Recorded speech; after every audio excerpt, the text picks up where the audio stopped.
Perfecto. Bueno, vamos a ir comenzando la clase de hoy, de a poco. Como ustedes habrán visto ya, ¿todos me escuchan bien? Para corroborar, ¿sí? Perfecto. Como ustedes ya habrán visto esta semana, ya empieza a tomar, digamos, forma el proceso, ¿sí? Porque en las primeras semanas se veían aspectos generales, aunque importantes, no por eso menos importantes, como puede ser lo que era la oralidad en el proceso, cuestiones de competencia, hemos visto actos procesales en general, las notificaciones, hemos visto costas, beneficios, o sea, varios temas que se han visto, pero que hacen a los aspectos generales de un proceso judicial. Pero esta semana ya comenzamos, se empieza a dar forma al proceso. Porque el lunes con la doctora Jiménez Bauer vieron lo que es demanda con todas sus características. Ayer con la doctora Ledesma vieron lo que es traslado de la demanda, que algo habíamos adelantado en la clase que vimos de notificaciones, en donde dijimos, bueno, al ser el traslado de la demanda y al estar vinculado el derecho de defensa en juicio, tenía que tener ciertos resguardos, ciertas características especiales. Ese traslado de la demanda no se iba a diligenciar como cualquier cédula. Y hoy ya vamos a empezar a ver lo que es la parte defensiva, ¿sí? Estuvieron viendo cómo, digamos, se desempeña, se desarrolla el proceso desde la óptica del actor. Ahora vamos a ver cómo se avanza el proceso, cómo sigue avanzando el proceso desde la óptica del demandado. Y la doctora Ledesma me avisó que mañana van a seguir con esta unidad. Se sumó una clase más para mañana, para aquellos que no estuvieron ayer. Igual creo que se publicó ya en Classroom, que el día de mañana va a seguir con lo que es la parte de la defensa. Hoy vamos a ver los aspectos generales y vamos a ver precisamente lo que son las excepciones previas. Cuando hablamos de el derecho de defensa, indefectiblemente nos viene a la mente tanto los aspectos constitucionales como convencionales. Es decir, si hablamos de las excepciones o de las defensas en general, nos remitimos automáticamente al artículo 15 de la Constitución de la provincia, por un lado, como al artículo 18 de la Constitución Nacional. ¿Qué dice el artículo 15 de la Constitución de la provincia? Fíjense, dice, la provincia asegura la tutela judicial la tutela judicial continua y efectiva, el acceso irrestricto a la justicia, la gratuidad de los trámites y la asistencia letrada a quienes carezcan de recursos suficientes, y la inviolabilidad, ahí el punto, de la defensa de la persona y de los derechos en todo procedimiento administrativo o judicial. Y también dice el artículo 18 de la Constitución Nacional que es inviolable la defensa en juicio de la persona y de los derechos. O sea, ya tenemos como primer parámetro los aspectos constitucionales de este derecho. Y también convencionales, porque el Pacto de San José de Costa Rica también contiene normas que protegen el derecho de defensa. Pero, en términos generales, ¿en qué consiste la defensa? ¿Qué son las defensas? Ni más ni menos que son circunstancias obstativas al progreso de la pretensión del actor. Es decir, que son obstáculos. El actor tiene una pretensión y esa tiene una pretensión que, digamos, la presenta ante los tribunales y si nosotros estamos por la parte demandada, nosotros lo que vamos a hacer es, o somos los demandados, lo que vamos a hacer es manifestar circunstancias obstativas, es decir, intentar, a través de nuestras alegaciones, prueba, todo, evitar el progreso de esa acción. Puede ser, de esa pretensión, puede ser de manera total o puede ser de manera parcial, por supuesto. Básicamente, cuando se corre traslado a la demanda, ustedes ya esto lo vieron ayer en detalle, el demandado puede adoptar diversas actitudes, ¿sí? Básicamente puede, por un lado, presentarse en el proceso o puede no presentarse en el proceso. Podemos dividirlo en si no se presenta el proceso, listo, guarda silencio, no contesta, después vemos las consecuencias que puede llegar a tener. Pero si se presenta en el proceso, también, cuando se presenta, puede desplegar distintos comportamientos, distintas actitudes. ¿Qué podría hacer? Podría presentarse y no contestar la demanda, porque podría suceder que se presente en el proceso y decidan no contestar la demanda, entonces ¿qué hace? Constituye domicilio, por ejemplo, nada más. Puede presentarse en el proceso y allanarse, podría presentarse en el proceso y oponer excepciones previas, que es lo que vamos a ver justamente hoy. Podría presentarse en el proceso y contestar la demanda admitiendo los hechos, ¿sí?, que, que propone o que manifiesta el actor, pero no reconociendo la pretensión, es decir, reconoce los hechos que invocó el actor, pero no reconoce la pretensión. Dice, no, los hechos fueron de esta manera, los hechos fueron como lo relató el actor, pero en realidad esos hechos no le dan derecho al actor a pretender lo que está reclamando en demanda. Podría, que es lo más común, contestar la demanda desconociendo los hechos y oponiéndose a la pretensión, o también podría reconvenir, ¿sí? Como dijimos, hoy vamos a ver lo que son las excepciones previas. A partir de mañana van a ver, y con el material que va a quedar subido a Classroom, van a ver también estos otros aspectos de las posibilidades, digamos, que tiene el demandado de presentarse en un proceso y realizar estas distintas actitudes. Bien, ¿en qué consisten, digamos, básicamente las excepciones? Digamos que, perdón, porque un pajarito se estrelló contra la ventana. ¿En qué consisten las excepciones? Básicamente las excepciones, digamos, son las oposiciones que el demandado va a introducir, como dijimos, frente a la pretensión del actor. Y son circunstancias impeditivas o extintivas, ¿sí?, de esa pretensión. De ahí que las excepciones las dividimos, y habrán ya escuchado varias veces, en dos grandes grupos, o en dos grupos, que tenemos las excepciones dilatorias por un lado y las excepciones perentorias por otro. ¿Cuál es la diferencia entre las excepciones dilatorias y perentorias? La diferencia está dada básicamente por cuál es la consecuencia que tiene la excepción en el caso de ser acogida. Es decir, si se hace lugar a la excepción que fuere, a la excepción previa, ¿qué es lo que sucede? En el caso de las excepciones dilatorias, lo que va a hacer es excluirse temporalmente de un pronunciamiento sobre el derecho del actor. Es decir, no afecta para nada el derecho sustancial del actor o el derecho material del actor, ¿sí? Pongo un ejemplo rápido para verlo, después lo vemos en detalle. Pero, por ejemplo, si procede la excepción de incompetencia, que es una excepción dilatoria, el juez se declara incompetente. ¿Eso significa que se rechaza la acción del actor y se rechaza la pretensión? No. Tendrá que seguir con el juez que sea competente, ¿sí? Tendrá que seguir interviniendo otro juez. Después vamos a ver bien en detalle, pero básicamente es eso. Es decir, el juez no se expide sobre el derecho material del actor, sino que básicamente, el juez no se expide sobre el derecho material del actor, sino que básicamente sobre esta cuestión de competencia que fue planteada, resuelve. Entonces lo que sucede por eso es dilatoria, porque se dilata en el tiempo la secuela del proceso, se podría decir, y la resolución definitiva sobre el derecho del actor. Y después tenemos las excepciones perentorias, que son aquellas que en este caso sí, en el caso de prosperar, ¿sí?, ahí sí lo que sucede es que se excluye definitivamente el derecho invocado por el actor. Es decir, prospera una excepción perentoria, finaliza el proceso y ese es, digamos, lo que resuelve el juez no va a poder ser planteado nuevamente, porque ahí sí hay una, digamos, se expide sobre, digamos, el derecho, digamos, de fondo, el derecho material. ¿Cómo vamos a hacer la clase hoy? Vamos a, primero, a referirnos a cada una de las excepciones previas. Primero vamos a comenzar por las dilatorias, después vamos a seguir por las excepciones perentorias, después vamos a ver cuál es el trámite que se le tiene que dar a las excepciones, es decir, cuándo tenemos que oponer excepciones, si se corre el traslado de las excepciones, cómo resuelve el juez, y después vamos a ver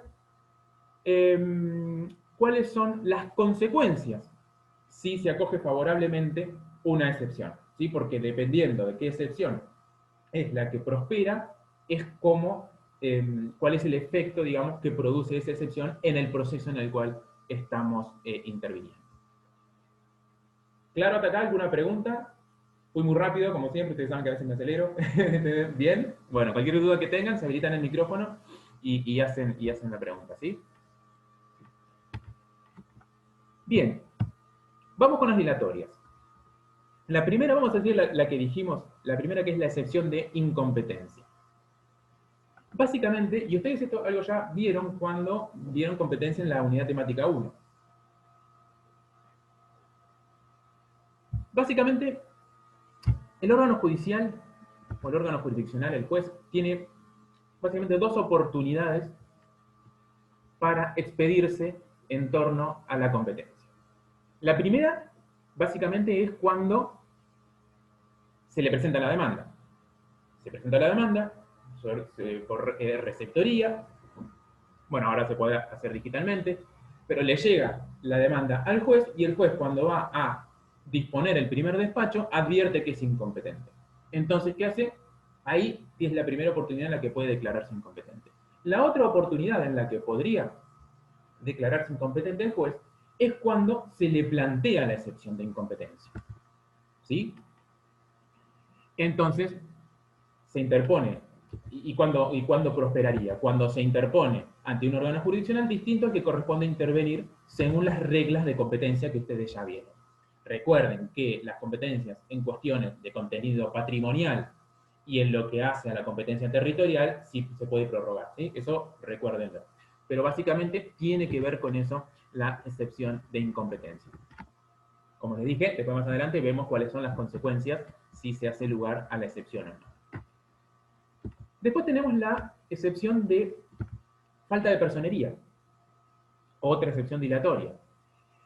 Acá, la excepción de falta de personería está vinculada con dos cuestiones o dos aspectos. Por un lado puede ser, por un lado es, digamos, la ausencia de capacidad procesal, y por el otro lado tenemos la falta de efecto o insuficiencia de, digamos, de la representación.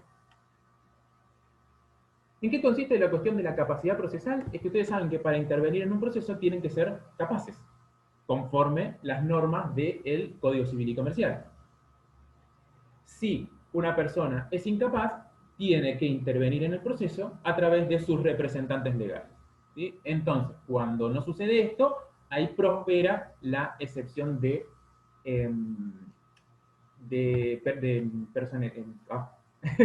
falta de personería. Por supuesto que en este caso puede ser la cuestión de los menores. En cuanto a los menores, tengan en cuenta las normas del Código Civil y Comercial, porque en algunas circunstancias habilitan a los menores a intervenir en los procesos por derecho propio. Son circunstancias, digamos, excepcionales y dependiendo de algunas características, pero si no me equivoco, normas sobre los menores están a partir del artículo 22 y 600 y pico, ahí no lo tengo presente en este momento, donde hace referencia a la intervención de los menores. Y después, por supuesto que por los menores quienes tienen que intervenir, los representantes legales son los padres o los tutores. Y lo mismo sucede con los incapaces. En el caso de los incapaces, quienes tienen que intervenir los curadores. Pero también dijimos que la falta de personería puede no ser por una cuestión de capacidad procesal, sino que puede ser por una falta de efecto o insuficiencia en la representación. Y esto tiene que ver que cuando se presenta en un proceso alguien que está actuando no por derecho propio, sino por derecho de otra persona, en representación de otra persona, tiene que tener, digamos, los instrumentos pertinentes que acrediten esa representación. De hecho, ustedes como abogados, cuando ejerzan la profesión, ustedes saben que ustedes van a poder intervenir como patrocinantes o como apoderados. Y después tenemos una tercera posibilidad, que es como gestor procesal en los términos del artículo 48. Pero básicamente, ustedes se pueden presentar como patrocinante o apoderado. Si se presentan como apoderado, van a tener que acompañar el poder pertinente que acredite la representación que ejerce de su cliente. ¿Qué puede suceder? Puede suceder, como ha pasado varias veces, hemos visto en distintos expedientes, que un abogado se presente y diga: fulano de tal, abogado, tomo, folio, el Colegio de Abogados de Mar del Plata, etcétera, etcétera, me presento y digo que soy apoderado del actor, del demandado, fulano de tal, y actúe como apoderado. Ahora, no acompaña el poder. Eso sucede. Ha pasado. ¿Por qué? Porque se le traspapeló, porque se olvidó, por distintas circunstancias no acompaña el poder. Entonces ahí que hay un defecto de personería. Es decir, dice que es apoderado, pero no está acreditando que es apoderado. Podría suceder que alguien le otorgue un poder especial a un abogado para que intervenga, supongamos, no sé, en un desalojo y en el juicio de cobro de alquileres. Y de repente esa persona que le otorgó ese poder especial es demandada por daños y perjuicios por un accidente de tránsito. Entonces se presenta el abogado y se presenta con ese poder especial. ¿Tiene poder? Sí. Ahora, no es especial para intervenir en ese daños y perjuicios.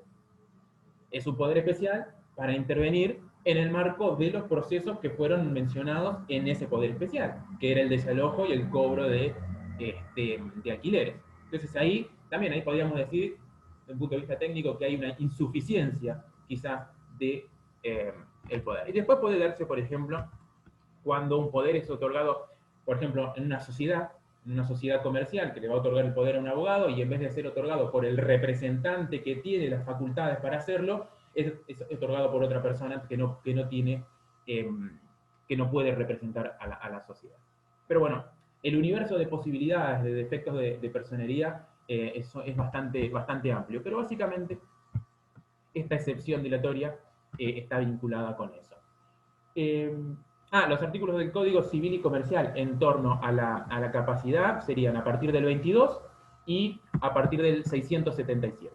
Así lo tienen presente porque es también muy interesante esa temática regulada en el Código Civil y Comercial. Otra excepción dilatoria que tenemos es la excepción de litispendencia. Y cuando hablamos de la excepción de litispendencia, básicamente tenemos que hacer una distinción. Por un lado tenemos la que es la litispendencia propia y por otro lado tenemos lo que sería la litispendencia impropia. ¿Cuándo tenemos litispendencia en sentido propio? Cuando siempre nosotros nos ubicamos del lado del demandado, eso siempre tengámoslo presente, es decir, se interpuso demanda, se corrió traslado de la demanda y es la actitud que va a desplegar el demandado, perdón. Entonces decimos que va a haber excepción de litispendencia cuando hay, en sentido propio, cuando existe otro proceso entre las mismas partes por el mismo objeto, por la misma causa. ¿Sí? Se da como una triple identidad entre dos procesos. Entonces, el demandado que dice, pero a mí me están promoviendo otra vez una demanda, el mismo demandado, por la misma causa y con el mismo objeto. Pero ya hay otro proceso de las mismas características que está tramitando. Entonces, frente a esa circunstancia, podemos oponer esta excepción. ¿Cuál es el fundamento? Como se dice habitualmente, para evitar sentencias contradictorias. Pero aun cuando no se corra riesgo de sentencias contradictorias, que siempre está ese riesgo, pero aun cuando eso no fuera así, es absolutamente antieconómico e inútil que tramiten dos procesos que son idénticos. ¿Sí? O sea, ya se sometió a conocimiento del Poder Judicial un proceso de determinadas características, bueno, tiene que seguir adelante ese proceso y no se tiene que promover, ¿por qué promover otro proceso exactamente igual? Tengan presente que además de esta triple identidad de la cual estábamos hablando, ese otro proceso que está tramitando y que nos da, digamos, nos sirve de fundamento para plantear esta excepción, ya se tiene que haber practicado la notificación de la demanda, ¿sí? Que de hecho esa es la manera en la cual oportunamente el demandado tomó conocimiento de ese proceso. Pero además, ese proceso que nos sirve de justificación para oponer la excepción, no tiene que haber finalizado con sentencia firme. ¿Sí? Porque si en ese proceso finalizó por sentencia firme, ya vamos a ver en un ratito, podría prosperar otro tipo de excepción, pero no esta excepción. Entonces tenemos que tener un proceso vivo en donde ya, digamos, hubo un traslado de notificación de demanda y ya se notificó ese traslado. Bien, y después tenemos el sentido impropio. El sentido impropio está vinculado con aquellos procesos que deben tramitar de manera conjunta, en virtud de la existencia de puntos de conexión. Es decir, cuando por razones de conexión los procesos tienen que tramitar, digamos, de manera conjunta.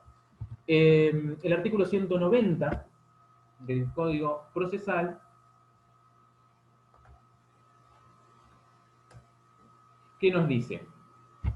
La acumulación se ordenará de oficio, fíjense en cuanto se refiere a la acumulación de los procesos. Dice, se acumulará de oficio a petición de parte formulada vía de excepción o de litipendencia o de incidente. ¿Sí? Acá es el 190 el que hace referencia a que la acumulación de los procesos se puede plantear a través de excepción. Y justamente, ¿cuál es la excepción que vamos a plantear para hacer valer este artículo 190? Justamente esta excepción de litipendencia. ¿Sí? Recuerden que acá cuando hablamos de este artículo y de este tipo,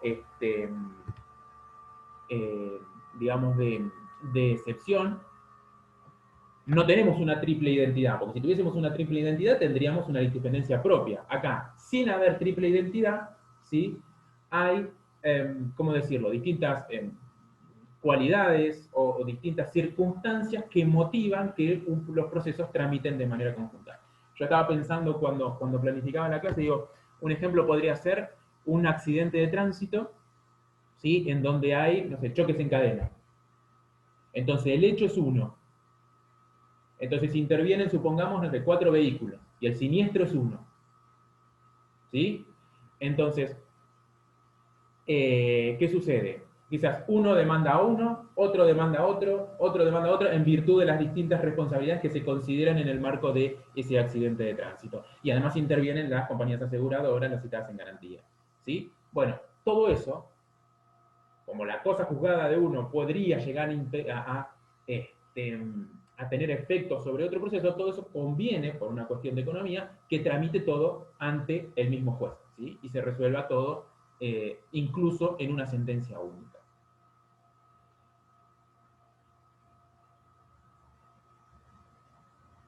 Bien, acá piden artículos, los artículos que mencioné recién.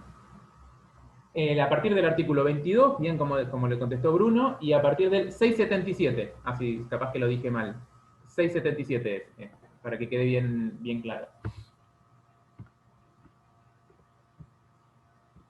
Bien, vamos a otra excepción dilatoria, que es la excepción de defecto legal.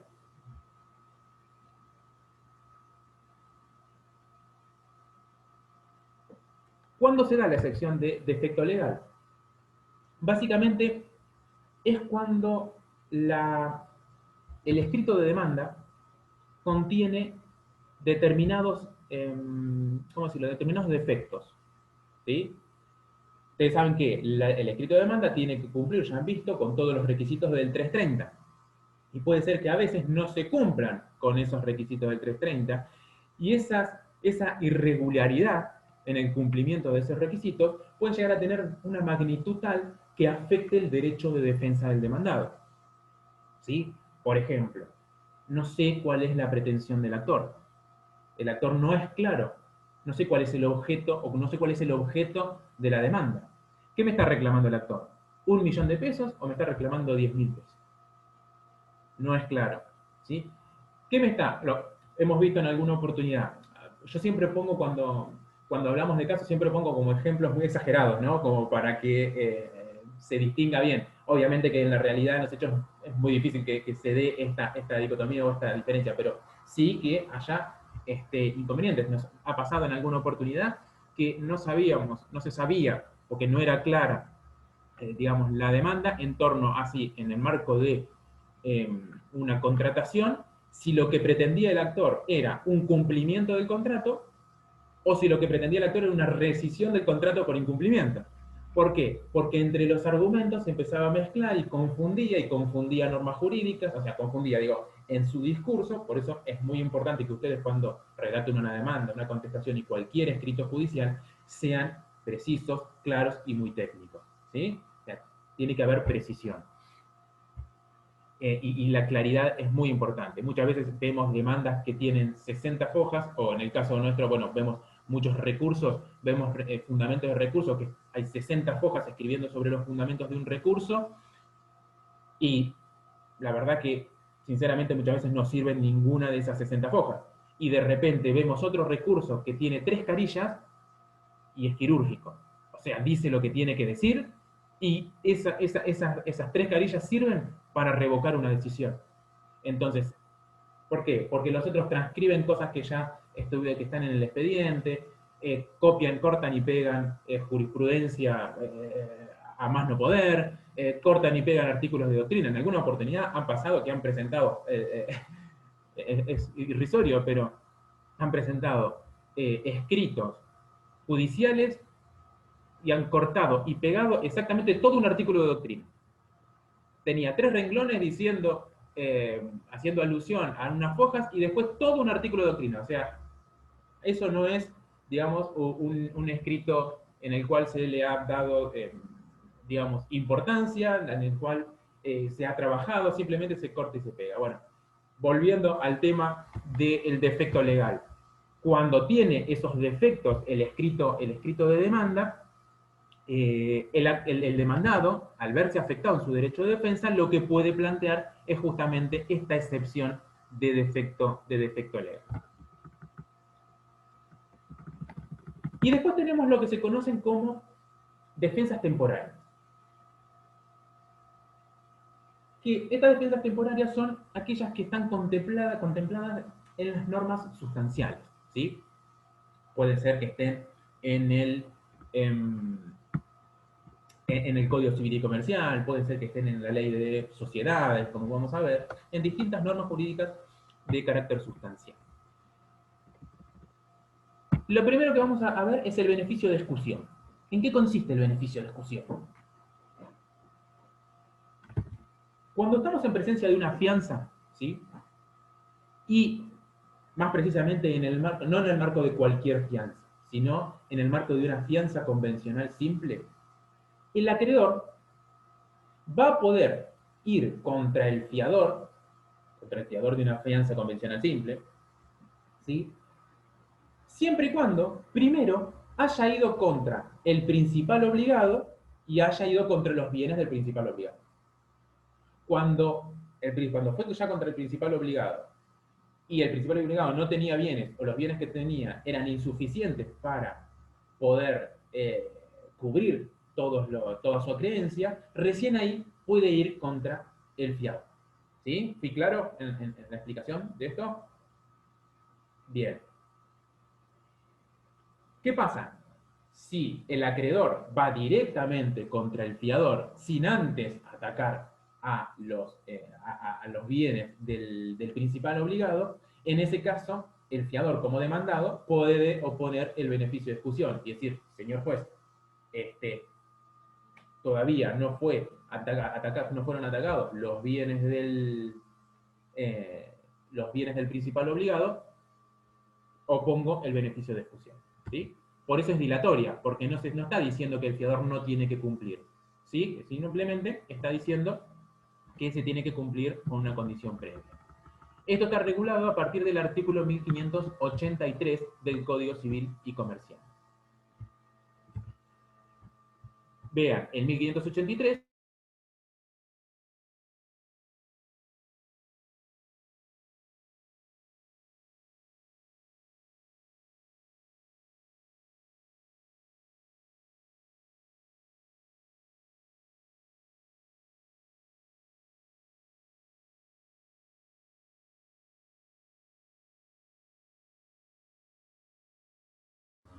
¿Ahora me escuchan? Sí, ahí estamos. Sí, se perdió la conexión recién.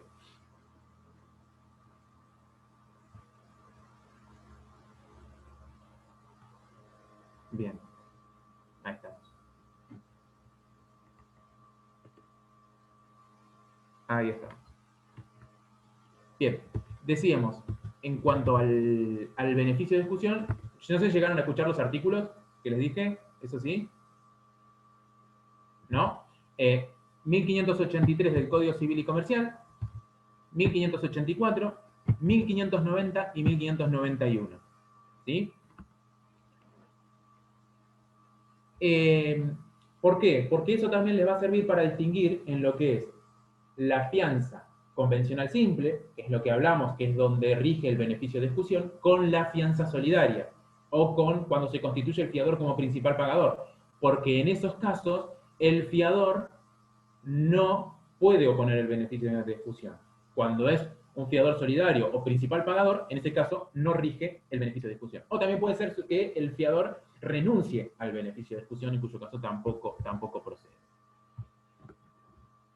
Otra de estas defensas temporarias son las condenaciones, lo que se conoce como condenaciones del posesorio,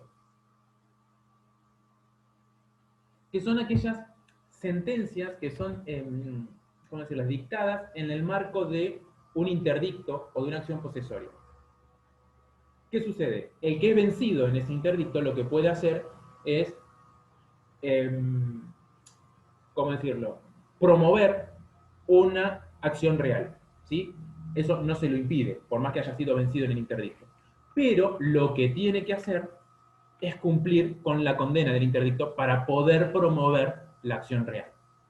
Esto está en el artículo 2272, ¿sí?, del Código Civil y Comercial.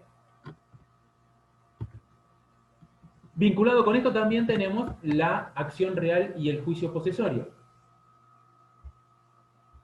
que está en el 2271, que dice: iniciado el juicio posesorio, no puede admitirse o continuarse la acción real antes de que la instancia posesoria haya terminado. Es decir, nosotros tenemos una acción real y si tenemos simultáneamente una acción posesoria, primero tiene que finalizar la acción posesoria para después darle curso o seguir adelante con esa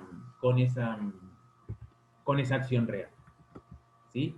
El de las condenaciones del posesorio, el 2272, dice: quien sea vencido en juicio posesorio no puede comenzar la acción real sin haber satisfecho plenamente las condenaciones pronunciadas en su contra.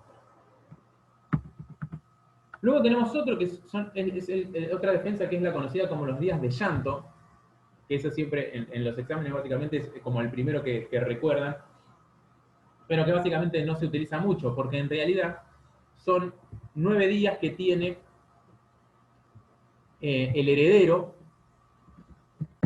para, dentro del cual el acreedor no va a poder intimarlo para que acepte o repudie la herencia, ¿sí? Los acreedores que tengan interés pueden solicitar que se intime a los herederos para que acepten o repudien una herencia.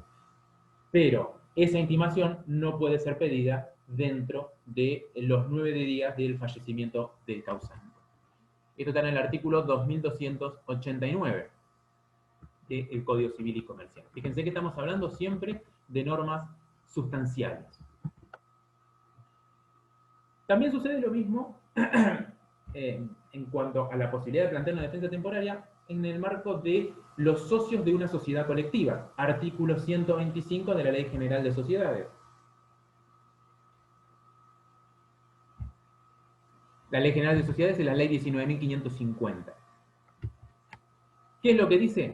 Los socios contraen, en el marco de una sociedad colectiva, los socios contraen responsabilidad subsidiaria, ilimitada y solidaria por las obligaciones sociales. ¿Qué significa? Cuando dice subsidiaria, significa que para poder ir contra los socios, ¿sí?, porque si bien responden solidariamente, pero para poder ir contra los socios, primero van a tener que ir contra los bienes de la sociedad. Una vez que fueron contra los bienes de la sociedad y esos bienes son insuficientes, por ejemplo, o la sociedad supongamos que no tuviese bienes, bueno, ahí sí se va a poder atacar los bienes de los socios, ¿sí? Y por último vamos a hacer mención a lo que es el arraigo, que está regulado en el 346 del Código Procesal Civil y Comercial. ¿Qué dice el artículo 346? Si el demandante, o sea, si el actor no tuviere domicilio o bienes en la República, será también excepción previa la del arraigo por las responsabilidades inherentes a la demanda. Acá es cuando el actor no tiene ni domicilio ni bienes en la República. ¿Y qué es lo que sucede? El demandado puede decir, bueno, yo me opongo, me voy a oponer al progreso de la acción y la verdad que el actor no tiene derecho para reclamar y el actor va a perder.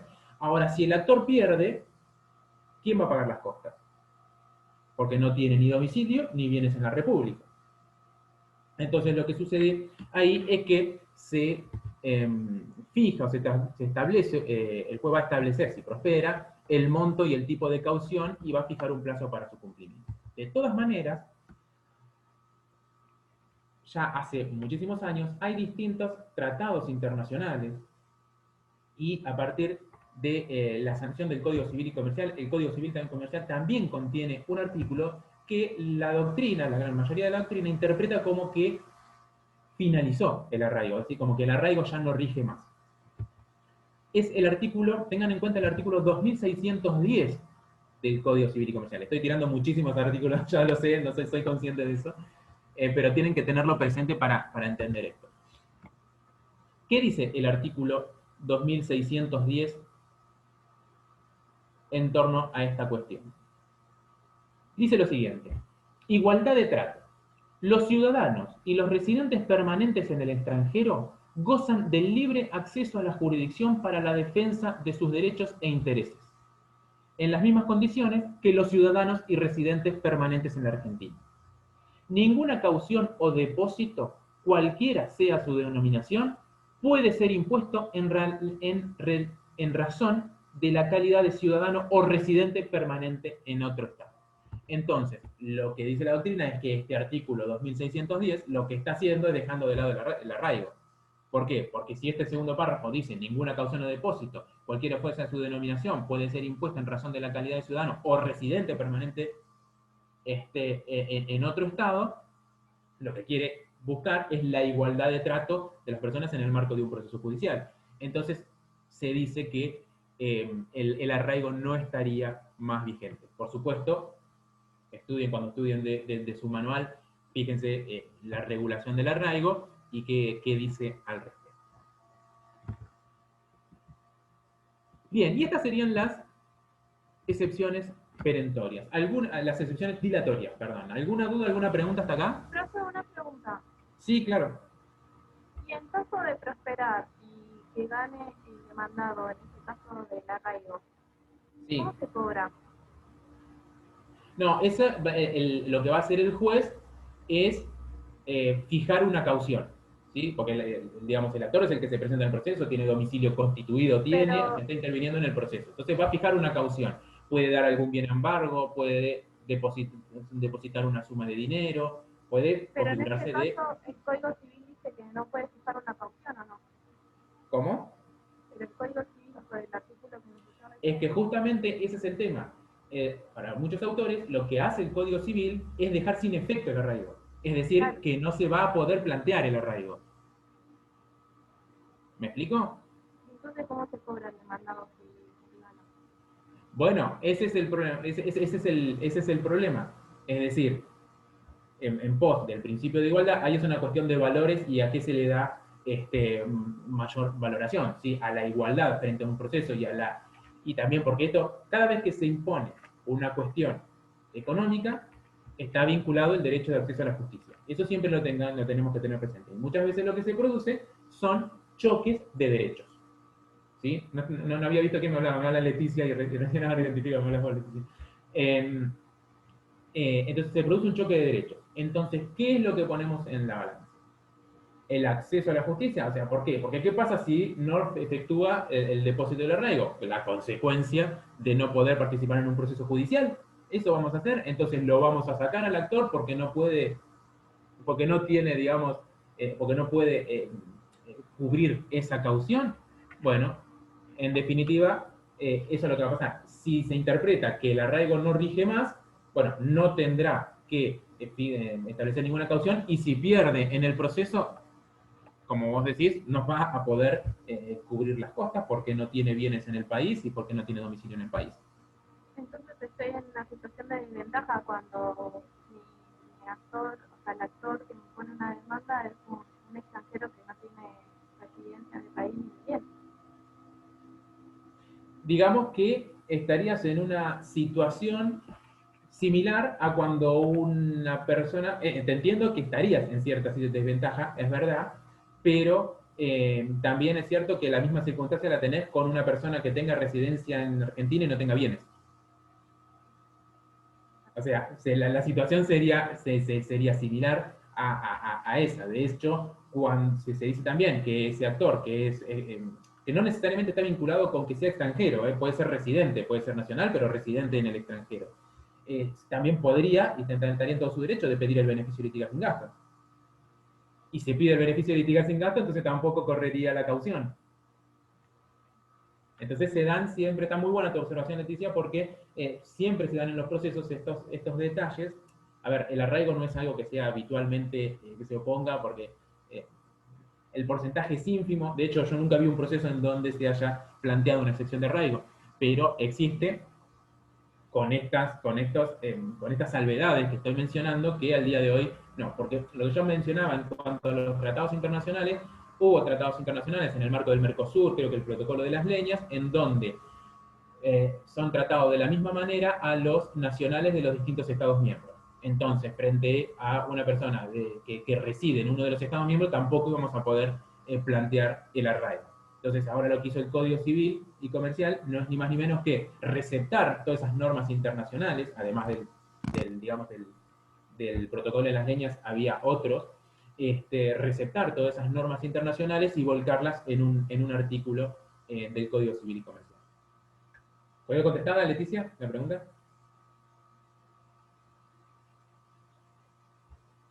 Ahí se congeló. Bien. ¿Pasamos a alguna otra pregunta sobre las dilatorias? Ahora después vamos a ver cuáles son las consecuencias de si prosperan esas excepciones. Vamos a pasar a las perentorias ahora. Dijimos que las excepciones perentorias son aquellas de que si prospera, sí afectan el derecho material del actor. En el caso de prosperar, no, el proceso va a finalizar y no se va a poder promover un nuevo proceso por las mismas características. La primera que vamos a mencionar es la prescripción. El artículo 344 del Código Procesal, ¿qué nos dice? Si se opusieran excepciones, deberán simultáneamente oponerse la de prescripción cuando el demandado lo estimare procedente. La prescripción se resolverá como excepción previa si la cuestión fuere de puro derecho. En caso contrario, se resolverá en la sentencia definitiva, debiendo producirse la prueba junto con la de las restantes cuestiones o defensas de fondo. Básicamente, la prescripción, ¿en qué consiste? La prescripción es 344, gracias, sí, artículo 344 del Código Procesal en este caso, ¿no? La prescripción es ni más ni menos que, hablándolo en términos súper generales, la adquisición o pérdida de un derecho por el transcurso del tiempo, ¿sí? Cuando hablamos de acá de plantear la excepción como la prescripción como una excepción, estamos hablando de la excepción liberatoria, es decir, cuando se pierde un derecho por el transcurso del tiempo. ¿Por qué el 344 dice que si se oponen excepciones, tiene que oponerse también la excepción de prescripción? Porque ya vamos a ver que el plazo para plantear la prescripción, para plantear, digamos, las excepciones en términos generales, es más acotado que el plazo para contestar la demanda en el marco de un proceso ordinario, ¿sí?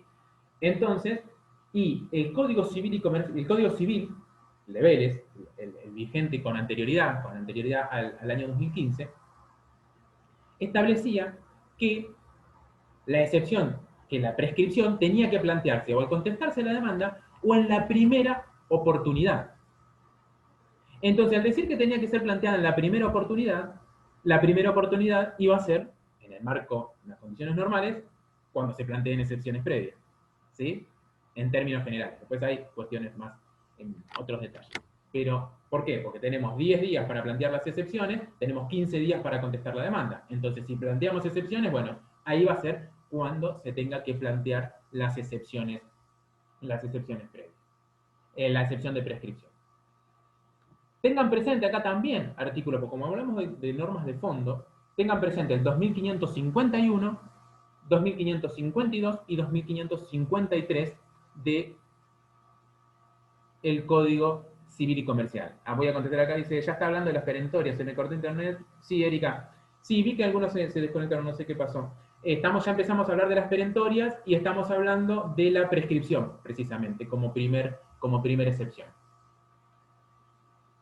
¿Y qué particularidad tiene el Código Civil y Comercial? Que ahora el artículo 2553 se refiere a la oportunidad para plantear la prescripción y dice la prescripción debe ponerse dentro del plazo para contestar la demanda en los procesos de conocimiento y para poner excepciones en los procesos de ejecución. Pero lo que nos interesa a nosotros es el proceso de conocimiento. Entonces dice, al contestar la demanda. Claro, nuestro código procesal dice, sí, pero si se ponen excepciones, tiene que ser al momento de plantear las excepciones. Entonces hay como una disputa, una pequeña diferencia en torno a eso, que todavía no está zanjado y nunca se ha planteado nada en relación a ese punto, o por lo menos que hemos tomado conocimiento nosotros. No obstante ello, por una cuestión de seguridad, si llegan a litigar, bueno, plantéenlo con la excepción, como dice el 344, para no correr, digamos, ningún riesgo. Ese sería, digamos, el consejo. Ahora bien, la excepción se puede resolver como una excepción previa cuando es de puro derecho. Es decir, cuando el juez puede resolver la prescripción con todos los elementos que están reunidos en la causa. Si no se está en condiciones de resolverlo con todos los elementos de la causa, bueno, entonces lo que se va a hacer es postergar el tratamiento de la excepción de prescripción para el momento del dictado de la sentencia definitiva. Entonces, al momento de dictarse la sentencia definitiva, primero se va a tratar la excepción de prescripción y después se va a tratar el resto si corresponde. ¿Sí? ¿Fui claro en esto, en esta última parte sobre todo? No, me dice que no, Carlos. Bien. Funciona así. Nosotros planteamos la excepción de prescripción, ¿sí? Porque consideramos que era un crédito que prescribía a los 3 años, a los 2 años o a los 5 años y el actor lo promovió la demanda mucho tiempo después. Entonces planteamos excepción de prescripción. Las excepciones son de previo especial pronunciamiento porque el juez tiene que pronunciarse antes de la sentencia definitiva. Es decir, cuando se plantea, se sustancia la excepción y se tiene que pronunciar antes y el proceso no va a poder seguir avanzando hasta tanto no se pronuncie sobre esa excepción previa.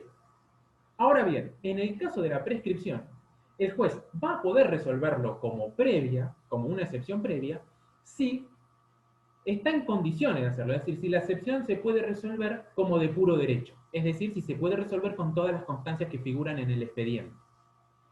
Si no son suficientes esas constancias, por ejemplo, requiere de producción de prueba, ¿sí? En ese caso, el juez no la va a resolver como de previo y especial pronunciamiento, sino que lo que va a hacer es postergar el tratamiento, el análisis de la prescripción para el momento del dictado de la sentencia definitiva. Entonces, cuando posterga el tratamiento, cuando llega el momento del dictado de la sentencia definitiva, lo primero que va a hacer el juez es analizar la prescripción. ¿Quedó claro? Ahora sí. Bien, perfecto.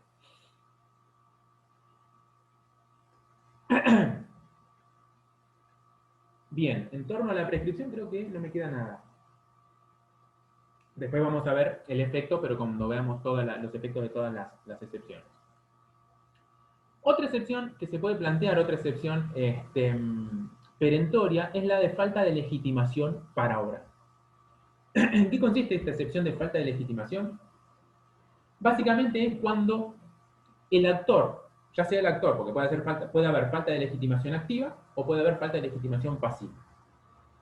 Se da cuando el actor o el demandado no son los titulares de la relación jurídica sustancial. Es decir, se está demandando a alguien que no es el titular. O sea, yo, si bien tengo derecho y tengo derecho a reclamar,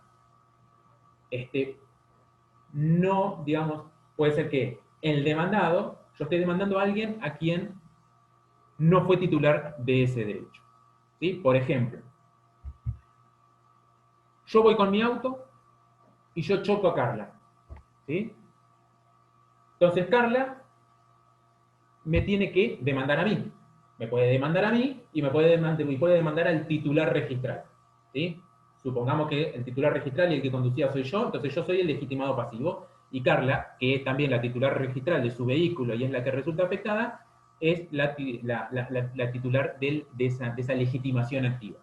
Ahora, supongamos que Carla dice, no, yo no quiero demandar al profe. ¿Sí? Yo no quiero. Y se junta y está charlando no sé, con Leticia, y le dice Leticia, no, sí, demandalo al profe, demandalo. Entonces, ¿qué dice Carla? No, yo no lo voy a demandar. Entonces Leticia, que es muy amiga, supongamos, de Carla, dice, bueno, entonces si no lo demandás vos, lo voy a demandar yo. Porque esto no es, porque es una injusticia. Ahora bien, Leticia, como siempre digo, pongo ejemplos bien exagerados para que entendamos la figura, ¿sí? Leticia no es titular de ese derecho. Yo soy legitimado pasivo, sí, porque yo, en el marco de ese siniestro, fui el que cometió ese hecho, ese daño, y que tendría que resarcir. Ahora, Leticia no es titular de ese derecho. Por lo tanto, no puede reclamar. Si Leticia me reclamara a mí, yo podría plantear la falta de legitimación activa, porque Leticia no es titular de ese derecho. Lo mismo si Carla, en vez de demandarme a mí, dice, no, pero el profe no le voy a poder sacar un mango, vamos a hablar mal y pronto, es decir, no tiene bienes, no tiene nada, voy a demandar al padre, supongamos. ¿Sí? El mismo. Hay una falta de legitimación pasiva, porque mi padre no es el titular del que cometió el hecho ni el responsable por ese siniestro. Soy yo. ¿Sí? Entonces ahí se da, yo lo pongo como ejemplo siempre en los accidentes de tránsito porque es lo más habitual, es la mayor cantidad de causas son accidentes de tránsito, pero eso puede darse también con un crédito, puede darse con un préstamo, puede darse con infinidad de circunstancias. Puede ser que una excepción, acá pregunta Facundo, que una excepción sea perentoria y dilatoria. Ya vamos a ver un detalle en relación a eso, Facundo, que está vinculado con algunas excepciones dilatorias que podrían transformarse en perentoria, pero lo vemos más adelante cuando veamos los efectos.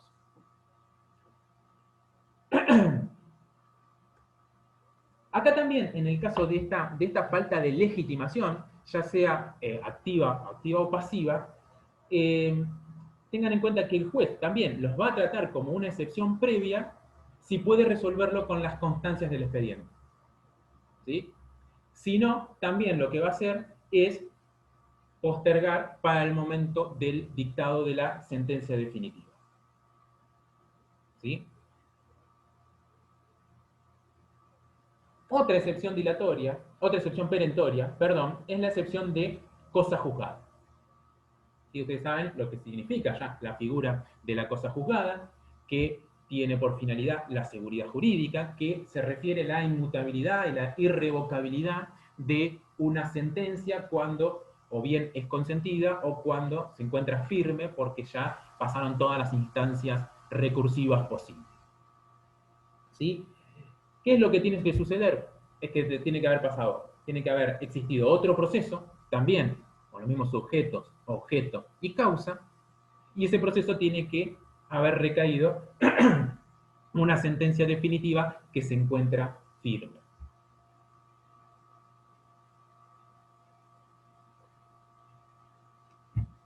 Tengan en cuenta, en relación a esto, que como hace a la seguridad jurídica, la Suprema Corte, hay dos fallos que me anoté aquí, que son muy interesantes, porque fíjense lo que dice. El principio de autoridad del Instituto de la Cosa Juzgada, esto lo dice la Suprema Corte de la Provincia de Buenos Aires. El principio de autoridad del Instituto de la Cosa Juzgada responde a la necesidad de que el orden y la paz reinen en la sociedad poniendo fin a los litigios y evitando que los debates entre las partes se renueven indefinidamente. Por lo que su aplicación es materia de orden público y los jueces pueden y deben declararla de oficio aún en estancia extraordinaria. ¿Qué significa? Que son tan importantes lo que está en juego cuando hablamos de la cosa juzgada que, dijimos, lo se puede plantear como excepción previa. Ahora bien, aun cuando no se plantee concepción previa, si el juez advierte que ya hay cosa juzgada sobre la cuestión que está en debate, el juez así tiene que decidir, tiene que resolver la cosa juzgada y decir, bueno, este proceso se termina porque hay cosa juzgada, esto ya se resolvió. Recuerden que acá tiene que dar también la triple identidad, sujeto, objeto y causa, pero con el aditamento de que tiene que haber una sentencia firme. ¿Sí? ¿Queda claro esto de la cosa juzgada? Y aún dice en instancia extraordinaria porque puede suceder, y nos ha pasado en alguna oportunidad, en que, por ejemplo, tramita el proceso en primera instancia no se plantea la excepción de cosa juzgada, el juez no lo advierte y no resuelve nada en relación a la cosa juzgada, sino que lo resuelve como una sentencia definitiva, haciendo lugar o rechazando la demanda. Y cuando llega a Cámara, en Cámara se advierte que hay cosa juzgada. Entonces, la Cámara, en ese caso, tiene que resolver y tiene que disponer que hay cosa juzgada. Y en el antecedente que le citaba de la Corte, dice, aún cuando llegue a la Suprema Corte de Justicia, y ni en primera ni en segunda instancia hayan advertido la existencia de cosa juzgada, si surge que hay cosa juzgada, la Suprema Corte podría así decretar. Está bien, Hernán, no hay problema.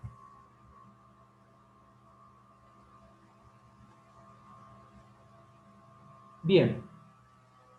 Y por último tenemos lo que es la transacción, conciliación y desistimiento. ¿Sí? Esto es muy similar a lo que es la cosa juzgada. ¿Por qué? Porque en estos casos también la transacción, la conciliación y el desistimiento son modos anormales de culminación de proceso. ¿Sí? Entonces, el proceso culminó de un modo anormal y bueno, después se plantea otro proceso entre los mismos sujetos, mismo objeto y misma causa. Entonces, ¿qué decimos? No, este reclamo que se está efectuando en este proceso ya finalizó por transacción, o ya finalizó por conciliación, o ya terminó por desistimiento. Cuando digo desistimiento, perdón, no sé si dije la aclaración, desistimiento del derecho, porque hay dos tipos de desistimiento. Acá estamos refiriéndonos al desistimiento del derecho. Entonces, ya finalizó. Entonces no puede volver a ventilarse una cuestión en este juicio, porque en realidad ya quedó concluida el debate en torno a esta cuestión y, por ejemplo, ya se indemnizó, ya se pagó lo que fue. Jorge, ¿hay relación con que nadie puede ser juzgado dos veces por la misma causa? Non bis in idem, eso que es propio del derecho penal, está vinculado también, puede estar vinculado con esa cuestión. Es más una figura del derecho penal, pero puede haber un punto de conexión. Tengan en cuenta que siempre que hablamos de cosas juzgadas y cuando vean más adelante, yo nunca me quiero adelantar, pero cuando vean la parte de resoluciones judiciales, está también la posibilidad de plantear la revisión de cosa juzgada por cosa juzgada irrita o fraudulenta. ¿Sí? Cuando me refiero yo a la excepción de cosa juzgada, no nos estamos refiriendo a eso, no tiene nada que ver con esto. Pero tengan en cuenta que, si bien cosa juzgada hacia la seguridad jurídica y en principio estas sentencias son inmodificables, existen situaciones excepcionales en donde se podría plantear esa situación. Bien, ¿alguna pregunta de excepciones hasta ahora, de lo que venimos diciendo hasta ahora? Ahora vamos a seguir con lo que es el trámite. Pero estas son todas las excepciones que se pueden plantear. Aprovecho este cambio de tema para tomar asistencia, así que denme unos 2 minutitos más o menos.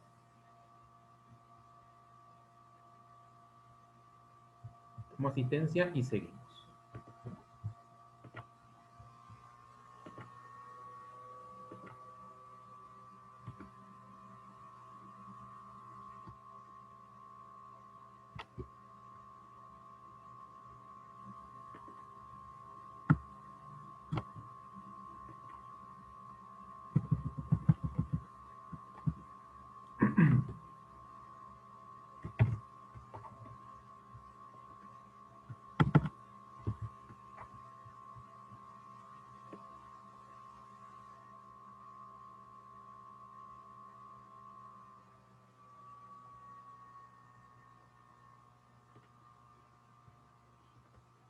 En estos casos tendríamos que tener una música como los call centers para que no haya tanto silencio.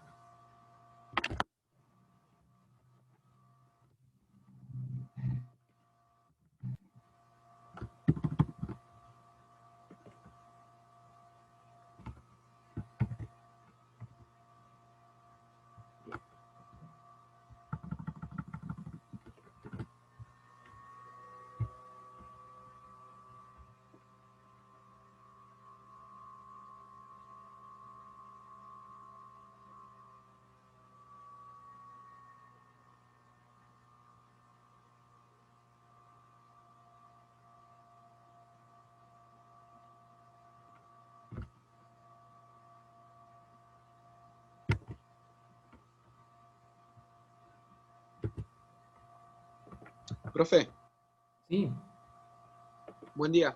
buen día. A mí solamente me gustaría saber el caso en el cual una excepción puede ser dilatoria y perentoria a la vez.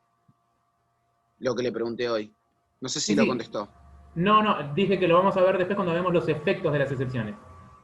Ah, perfecto, porque pensé que iba a cambiar de tema. Como dijo que iba a No, no, cambiar no, de no, tema, digo, seguimos en el marco de las excepciones, este, pero ahora listo, vamos lo a ver vemos. lo que es el trámite y entre los efectos vamos a ver cuáles son los efectos que puede producir. No es que sean Muy bien. simultáneamente, pero ya vamos a ver en qué consiste.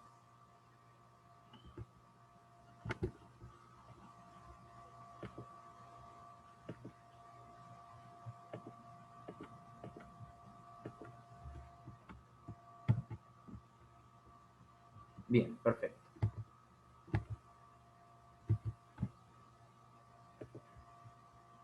Recuerden para la próxima, los que no habilitaron la cámara, de habilitarla sobre todo para la asistencia, ¿sí? Bien, vamos a seguir con la cuestión de la sustanciación de las excepciones. Ahora voy a cerrar esto acá. Esto.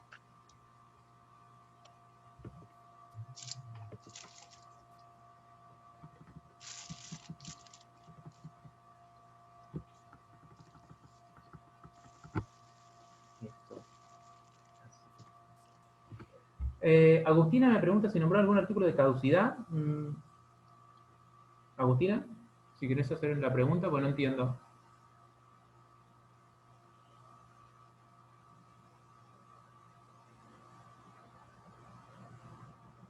Habilita el micrófono si querés, Agustina, y hacer la pregunta. Porque no mencionamos la caducidad. Capaz que dije caducidad y me equivoqué en algún momento.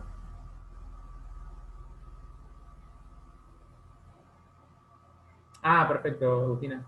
Pero no, cuando hablamos de las excepciones y de las excepciones perentorias, hablamos de la prescripción, de la falta de legitimación, la cosa juzgada y la transacción, conciliación y desistimiento de- del derecho.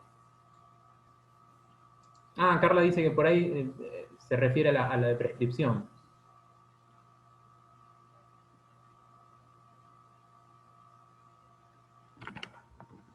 Sí, si es la de prescripción,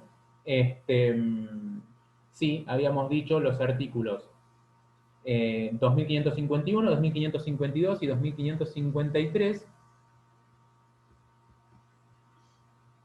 Ah, por eso, perfecto. 2551, 52 y 53 y el artículo 344 del Código Procesal. ¿Sí? Reitero, artículo 344 del Código Procesal Civil y Comercial y artículos 2551, 52 y 53, 2551, 2552, 2553 del Código Civil y Comercial. ¿Sí? Eso ténganlo presente. Profe, en el programa lo que venimos viendo sería la clasificación de las excepciones. Claro, lo que estamos, o sea, la gran clasificación de las excepciones son en excepciones dilatorias y perentorias. Dentro de ellas están cada una de las que venimos mencionando y venimos diciendo a qué se refiere cada una de ellas, exactamente. Y ahora vamos a ver lo que es el trámite de las excepciones, es decir, cuál es la oportunidad, por ejemplo, para, este, para plantear. Y las excepciones, como les había adelantado algo, se deben plantear dentro de los primeros 10 días, ¿sí?, del plazo que tenemos para contestar la demanda, básicamente. A ver, cuando digo contestar la demanda, también entiéndase para contestar la excepción, la reconvención, porque si se plantea una reconvención, se corre tras de la reconvención y el actor reconvenido podría también plantear una excepción. Eso lo van a ver ya mañana cuando vean reconvención. Y por supuesto, el plazo de 10 días se corre desde la notificación de la demanda. Tengan presente que si estamos, esto es un proceso ordinario, en el proceso ordinario tenemos 15 días para contestar la demanda, tenemos 10 días para oponer la excepción. En el marco de un proceso sumario, tengan en cuenta que vamos a tener 10 días para contestar la demanda Pero además, la propia norma referida a proceso sumario es la que dice que se tiene que plantear todo junto. Las excepciones y la contestación de la demanda tiene que hacerse de manera conjunta. Lo que decía hoy, ¿por qué se llaman excepciones de previo y especial pronunciamiento? Porque hasta tanto no recaiga una resolución sobre esas excepciones planteadas, no va a poder seguir avanzando el proceso, ¿sí? Por eso se llaman, digamos, de previo y especial pronunciamiento. Y rige en cuanto a las excepciones y en cuanto al planteo de las excepciones, lo que se conoce como el principio de concentración. Es decir, nosotros tenemos que plantear, si tenemos para plantear más de una excepción, porque podríamos plantear, no sé, incompetencia, porque consideramos que el juez no es competente, podríamos plantear también, no sé, incompetencia porque el juez no es competente y falta de legitimación, si quisiéramos. ¿Sí? Podría plantearse ambas cuestiones, porque tampoco, si bien nosotros podemos considerar que tenemos derecho a que prospere, tiene que haber una resolución judicial que haga lugar a eso. Entonces, tienen que plantearse todas las excepciones que quieran plantearse en un único escrito y en un acto procesal, digamos, único, todas simultáneamente. Bien, principio de consideración, prueba de las excepciones. Cuando uno plantea las pruebas, ¿sí? Cuando uno plantea las excepciones, tiene que ir con toda la prueba ofrecida. Tiene que ir con toda la prueba de la cual nosotros intentemos valernos de manera, digamos, ofrecerlas en el mismo escrito en donde estamos planteando las excepciones. Perdón que me quedé tildado porque estoy tratando del chat sacar del nombre del alumno que había dicho que se iba a trabajar y que no estaba registrado en la asistencia.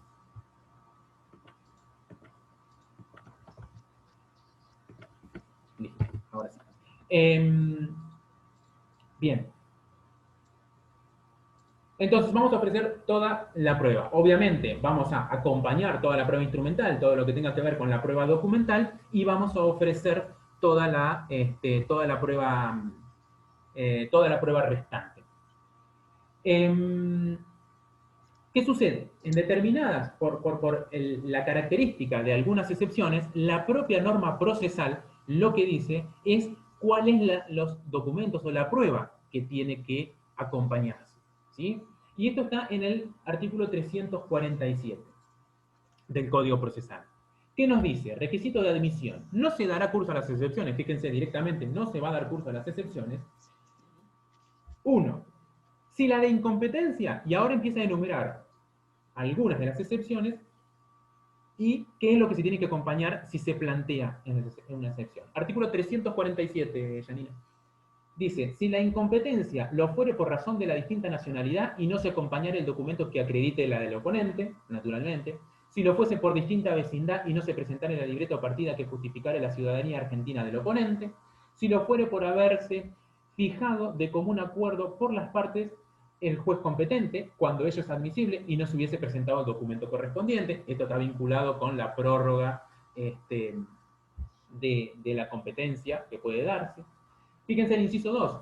Si la de litipendencia no fuese acompañada por el testimonio del escrito de demanda del juicio pendiente. Tenga presente, en litipendencia existe otro proceso, ¿sí? Entonces, ¿qué tengo que acompañar? Testimonio del escrito de demanda.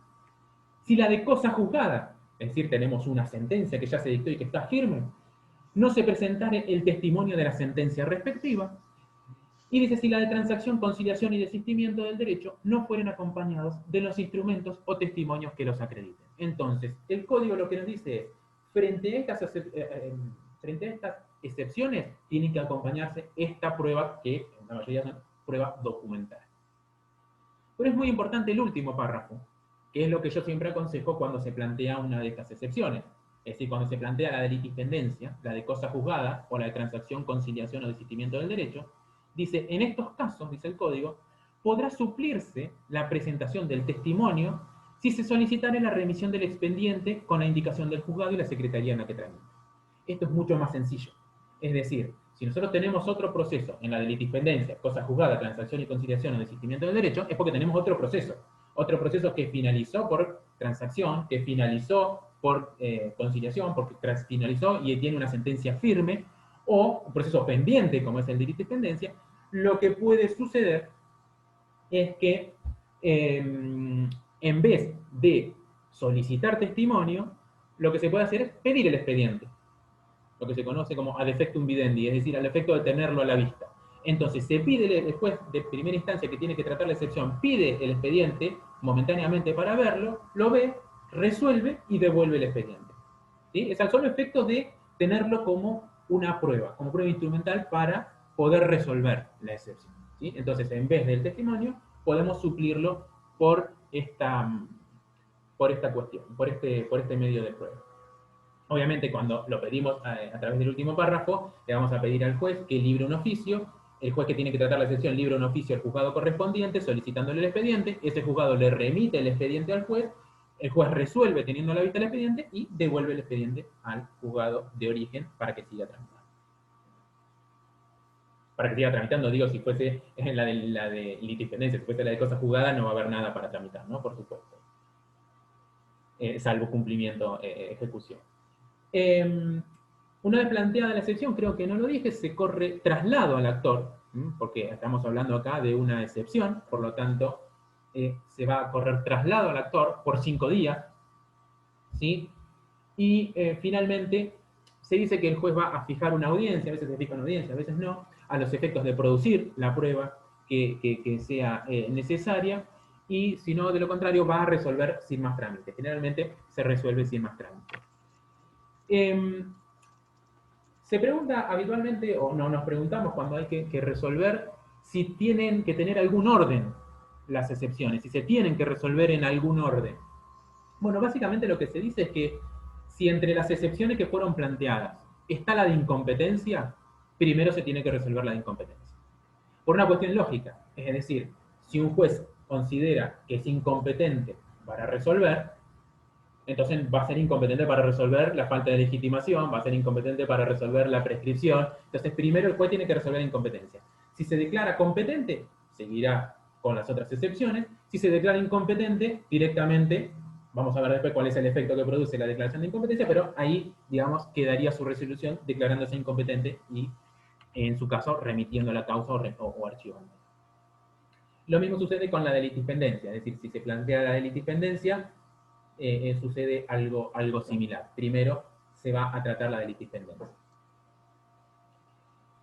¿Qué pasa con la cuestión de las costas? Tema que vimos la clase pasada. Bueno, acá se las va a tratar como si fuese un incidente, ¿sí? En cuanto a las excepciones estrictamente, ¿no?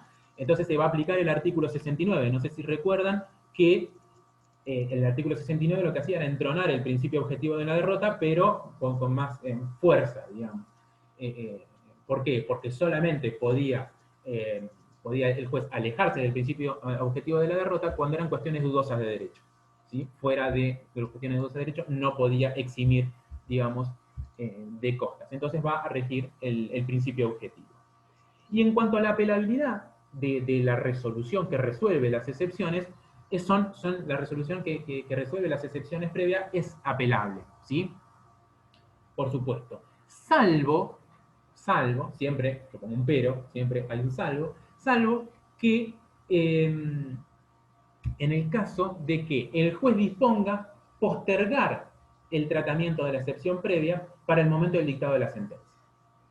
¿Sí? Recuerdan que lo vimos eso con la excepción de prescripción y lo vimos con la excepción de falta de legitimación.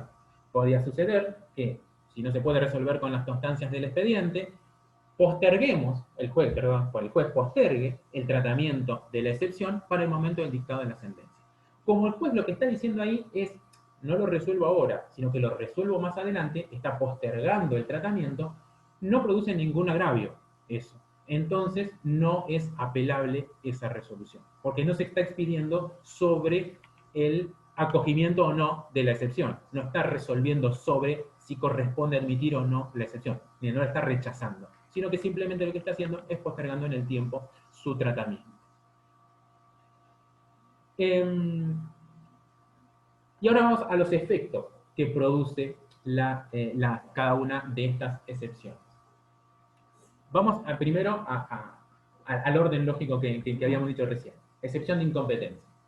¿Qué pasa si prospera la excepción de incompetencia? Bueno, depende. Si el juez se declara incompetente porque considera que es competente otro juez de la provincia, de la jurisdicción de la provincia, ¿sí?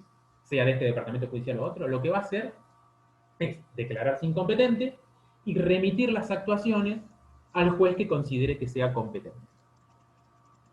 ¿Sí? ¿Y claro? Hace lugar a la excepción de incompetencia, el juez dice me declaro incompetente, considero competente el juez de un juez del mismo departamento judicial o considero competente el juez del departamento judicial de Azul. Entonces, remite la causa hacia ese juez. Si no fuese de la jurisdicción provincial del juez, por ejemplo, fuese del fuero federal, o fuese de otra provincia, o fuese de la ciudad autónoma de Buenos Aires, lo que ordena la norma es que tiene que archivar la causa. ¿Sí? Directamente se archiva. ¿Por qué? Porque básicamente, si bien los códigos procesales son similares, puede ser que exijan algunos requisitos, etcétera, etcétera. O sea, puede ser distintos motivos por los cuales no sean compatibles un proceso con otro. Entonces, ¿qué se hace? Se archiva, me declaro incompetente, dice el juez, archiva la causa y el actor va a tener que ir ante el juez competente y va a tener que plantear la demanda ante el juez competente. Muchas veces lo que sucede es que por una cuestión de economía procesal, los jueces deciden, en vez de archivar la causa, ¿sí?, remitirla, para que el juez que tenga que intervenir tome vista de esas actuaciones. Pero, digamos, eso es una situación, digamos, excepcional. ¿Qué pasa con la cosa juzgada? Falta de legitimación manifiesta y la prescripción. Digo manifiesta porque si no es manifiesta se trata en la sentencia definitiva, recuerden. Cosa juzgada, falta de legitimación manifiesta y prescripción. Si prosperan, porque siempre estamos hablando qué pasa si prosperan estas excepciones. Si prosperan, se va a disponer el archivo también de la causa, porque finaliza, ¿sí? Finaliza el proceso y se dispone el archivo de la causa. ¿Qué pasa con las defensas temporarias? Esas defensas temporarias que estuvimos hablando hace un rato. El beneficio de exclusión, los días de llanto y luto. Bueno, ahí algunos autores, como Palacios, hacen una distinción. Y dicen, en algunos casos corresponde archivar y en otros casos corresponde suspender. Es decir, archivar la causa y después cuando se cumpla la condición iniciar otra causa, o suspender, es decir, se suspende el proceso y cuando finaliza digamos, el motivo que lo suspendió, se reanuda esa causa. Y Palacio dice, cuando está vinculado con cuestiones temporales, como es los días de llanto y luto, se suspende. Se suspende por el periodo de tiempo que tiene el demandado y que motivó esta excepción, este planteo. ¿Sí? En los demás casos lo que se tiene que hacer es archivar la causa. ¿Sí? Por ejemplo, en el caso del beneficio de exclusión que habíamos visto del fiador, bueno, si hay beneficio de exclusión, lo que tiene que hacer, dice, es archivar la causa. No obstante ello, hay otro sector, como Camps, que dice, no, en realidad, siempre se tiene que suspender. ¿Sí?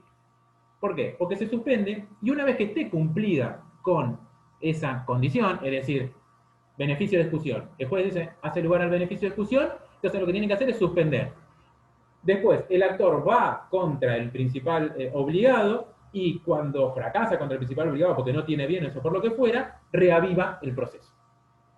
¿Sí? Tengan en cuenta que la doctrina clásica dice no, dice que se archiva, pero bueno, esta distinción también, tengan en cuenta esas dos posturas necesarias. Si el juez posterga, voy a una pregunta que hace Jorge, si el juez posterga el tratamiento de la prescripción, de prosperar la misma, ¿todo lo actuado era innecesario?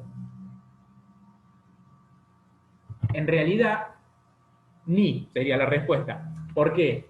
Porque todo lo actuado no es innecesario, porque justamente al no poder resolverse con la constancia del expediente, fue necesario el proceso para producir prueba y justificar la prescripción. Es cierto, sí, que todo lo actuado en relación a la pretensión de fondo, sí va a ser, digamos, prácticamente innecesario, pero ahí se van a imponer las costas al actor y el actor va a tener que cubrir todas las costas por todas las actuaciones que fueron desarrolladas en el proceso. Pero sí, claro que si prospera, Jorge, la excepción de prescripción, en ese caso en este caso no se va a tratar las restantes digamos, ni defensas ni pretensiones del actor. Bien, en cuanto a las defensas temporarias. En cuanto a la falta de legitimación, le dejo picando una para la clase que viene. A veces, que prospere la falta de legitimación no produce el archivo de la causa. ¿Alguien me puede decir por qué ahora? Cuando hay litisconsorcio puede ser que a uno... Exactamente, Erika. ¿Por qué? A ver, ¿lo explicás? Y porque al ver varios sujetos que conforman una parte, puede ser que uno de ellos no tenga legitimación para actuar, pero los otros sí. Exactamente, tal cual como lo dijo Erika. Yo no lo podría haber dicho mejor. Es decir, cuando, por ejemplo, hay varios demandados, un demandado dice, no, pero yo no soy legitimado pasivo, entonces él plantea la falta de legitimación pasiva. Supongamos que prospera, no se archiva la causa. Se corre al demandado, ese demandado deja de ser demandado porque se hizo lugar a la falta de legitimación pasiva, pero el proceso continúa. ¿Sí? Continúa contra los restantes codemandados. Muy bien, Erika, gracias. Después tenemos, dijimos, las defensas temporarias. ¿Qué pasa con la de litispendencia? Bueno, se va a archivar el proceso cuando estamos en presencia de una litispendencia propia. Lo que va a suceder es que se va a archivar la causa, ¿sí? Porque ya tenemos otro proceso que está en trámite entre los mismos sujetos, objeto y causa. Entonces, la que se promovió después, se plantea la excepción y se va directamente a archivar. Y si estamos hablando de una litispendencia impropia, es decir, que hay conexidad, se va a remitir el expediente ante el juez que tenga que intervenir para que resuelva conjuntamente con la causa conexa. ¿Sí? ¿Qué pasa con la falta de personería y defecto legal? Que por ahí habían preguntado. Falta de personería y defecto legal. Recuerden que falta de personería es cuando hay un problema o en la capacidad o hay un inconveniente con la representación. Si como decíamos hoy, el abogado no acompañó el poder, ¿eso significa que no existe poder? O puede ser que no lo acompañó, pero que existe. En el caso de defecto legal es decir, se incumplió con alguno de los requisitos del 330 y eso afecta el derecho de defensa. En esos casos, lo que hay es una intimación. ¿Una intimación para qué? Para que se subsane ese defecto esa falta o defecto de personería o ese defecto legal que contiene la demanda. Entonces se le otorga un plazo que el juez va a fijar, dentro del cual se tiene que subsanar. Por supuesto que si se lo intima y no se subsana esa irregularidad, digamos, se lo va a tener por desistido del proceso. ¿Sí? Eso ténganlo presente. Entonces, ahí a lo que preguntaban hoy, si una excepción dilatoria y perentoria pueden ser a la vez, en realidad, fíjense cómo, si se dan algunas circunstancias, después léanlo bien de los libros de texto, si estamos diciendo que yo lo intimo, no cumple, lo tengo por desistido del proceso, lo que se termina finalizando ese proceso. ¿Por qué? Porque si yo lo intimo, ya digo yo, cuando planteamos la excepción de defecto legal o falta de personería, el juez la acoge, entonces lo que hace es dispone la intimación para que subsana, no pasa nada, o sea, se dilató el proceso, es dilatoria porque se dilató en ese plazo en que tuvo que subsanar el defecto de personería o lo que fuere, subsana esa irregularidad y después el proceso sigue avanzando. Ahora, si no lo subsana, lo que va a producir es la finalización de ese proceso.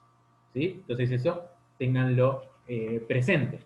Y eventualmente habría que analizar si está en condiciones después de iniciar un nuevo proceso o no.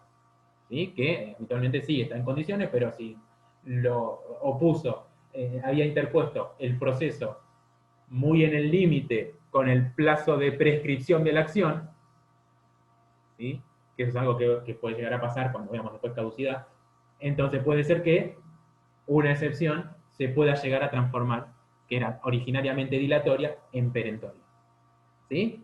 ¿Queda claro esto? ¿Soy claro? Bien, perfecto. Bien, ¿alguna duda, alguna pregunta en relación a todos los temas que venimos hablando?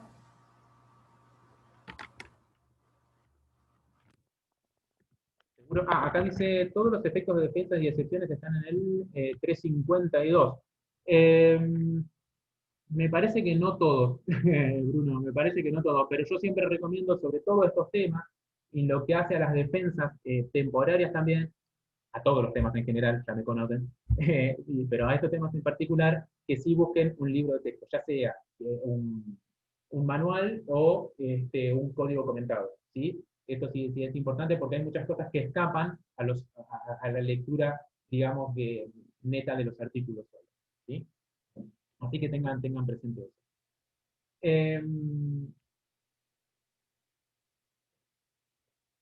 Bien, yo siempre lo que recomiendo, Bruno, cuando en esos casos, que el Código Procesal de Nación y el de provincia es similar en aspectos generales, pero en cuestiones puntuales sí marca sus diferencias. Yo lo que recomiendo es, en cuanto a Palacio, más allá de que a veces Palacio hace referencia a normas de la provincia, es que tengas abierto el código procesal de provincia y Palacio simultáneamente. Entonces, cuando Palacio hace referencia a algún artículo, te vas al artículo que corresponde de provincia y si es igual, es aplicable los mismos preceptos de Palacio. De hecho, se trabaja, ustedes cuando trabajen en sus estudios o en tribunales, van a utilizar Palacio, por más que se refiera al Código de Nación, hay muchos principios, muchas cuestiones, muchos análisis que se pueden extrapolar de lo que es nación a provincia. Así que eso tenganlo presente. ¿Sí? ¿El gestor procesal puede encuadrar en la falta de personería si no hay ratificación? Horacio Robledo. Buena pregunta, Horacio. En realidad no, ¿sí? Porque quien se presenta como gestor procesal invocando el 48, lo que está diciendo es, por una cuestión de urgencia, no puedo acompañar el poder, pero tengo mandato. Entonces, ¿qué tiene que hacer después? Tiene que o acompañar el poder, o lo que tiene que hacer es presentar la ratificación por parte de su cliente. Ahora, si no ratifica dentro de los 60 días hábiles que tiene para presentar la ratificación, directamente no es que hay digamos, una falta de personería, directamente se anula todo lo actuado a costa del abogado. ¿Sí? Ahí directamente se anula, además de la responsabilidad profesional en la que incurre el abogado por esa actuación. ¿Sí? Pero no, técnicamente no lo encuadraría en lo que sería una falta de personalidad. Por eso, sí, fíjense que, y esto ha pasado muchísimas veces, la herramienta del artículo 48, quizá cuando ustedes ejerzan se vaya a modificar, porque hay proyectos de modificación del código procesal, pero es un arma de doble filo el artículo 48. Es sumamente útil cuando no cuentan con la firma del abogado, de la parte, o cuando la parte no está, pero también si se les vence, es, digamos, de una responsabilidad o irresponsabilidad muy grande. Y ha pasado, les quería contar, que han interpuesto demanda invocando el artículo 48, se ha avanzado en el proceso, han estado en etapa de prueba, y se ha anulado lo actuado porque nunca se ha ratificado. Y supongamos a los 60 días tampoco lo advirtieron, que se incumplió, la parte contraria no pidió la nulidad del actuado y siguió avanzando el proceso. Y de repente el juez advierte, o la contraria también advierte eso, lo denuncia en el expediente y no queda otra alternativa que anular. Y ahí se anula desde la demanda, es decir, todo el proceso se cae. Entonces, eso también puede pasar con un recurso. Se interpone un recurso invocando el 48. Cuando llega a la instancia, o cuando llega, si es por ejemplo una apelación a la Cámara, o cuando es un recurso extraordinario ante la Suprema Corte, se advierte que se le venció el plazo del artículo 48, se le cae todo el recurso, ni siquiera se trata lo que lo que fue volcado en las argumentaciones del recurso. Entonces, es una herramienta útil, pero es un arma de doble filo si no son ordenados y tienen un debido control de los plazos. Bien, ¿alguna otra preguntita? Bien. Bueno, entonces damos por finalizada la clase de hoy. Insisto, como siempre, cualquier duda, cualquier pregunta, nos escriben, me escriben al mail, en Classroom, no se hagan problemas. Si hay algo que no lo expliqué bien o no se entendió, me lo pueden preguntar la clase que viene también, y lo volvemos a ver. Así que bueno, estudien mucho, que tengan un lindo día y un buen fin de semana. Gracias, profe.